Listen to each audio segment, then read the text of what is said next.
بسم اللہ الرحمن الرحیم۔ بخاری شریف جلد اول حدیث نمبر 1820۔ جس نے سفر میں روزہ اس لیے افطار کیا تاکہ لوگ اسے دیکھیں اور اس کی اقتدا کرتے ہوئے لوگ بھی روزہ افطار کر دیں۔ حدیث نمبر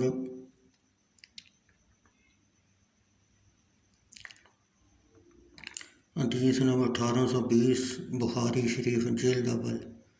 حضرت عبداللہ بن عباس رضی اللہ تعالیٰ عنہ سے روایت ہے کہ رسول معظم صلی اللہ علیہ وسلم مدینہ منورہ سے مکہ مکرمہ کی طرف نکلے اور آپ نے روزہ رکھا۔ جب مقام اصفہان پہنچے پھر پانی منگوایا اور اس پانی کو اپنے ہاتھوں کی طرف یعنی جہاں تک لمبا ہو سکتا ہے اٹھایا تاکہ آپ کو لوگ دیکھ سکیں۔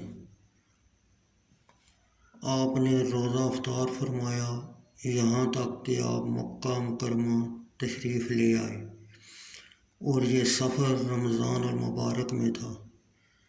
اور حضرت عبداللہ بن عباس رضی اللہ تعالیٰ فرماتے تھے، تحقیق رسول اللہ صلی اللہ علیہ وسلم نے سفر میں روزہ رکھا اور سفر میں روزہ افطار بھی کیا، لہذا جو چاہے روزہ رکھے اور جو چاہے افطار کر دے۔ بخاری شریف جلد اول باب نمبر 1223۔ اور ان لوگوں پر جو روزہ رکھنے کی طاقت رکھتے ہیں فدیہ ہے۔ حضرت عبداللہ بن عباس رضی اللہ تعالیٰ عنہ اور سلمہ بن اقویٰ رضی اللہ تعالیٰ عنہ نے کہا، باب میں مذکور آیت کو ان آیات مقدسہ نے منسوخ کر دیا ہے۔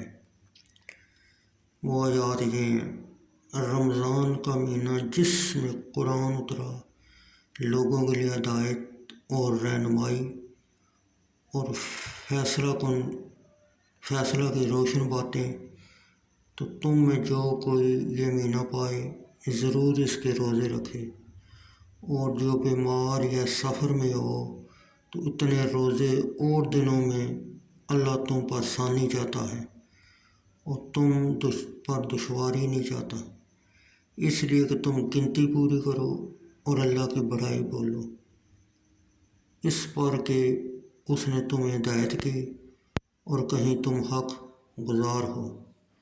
سورہ بقرہ آیت 185۔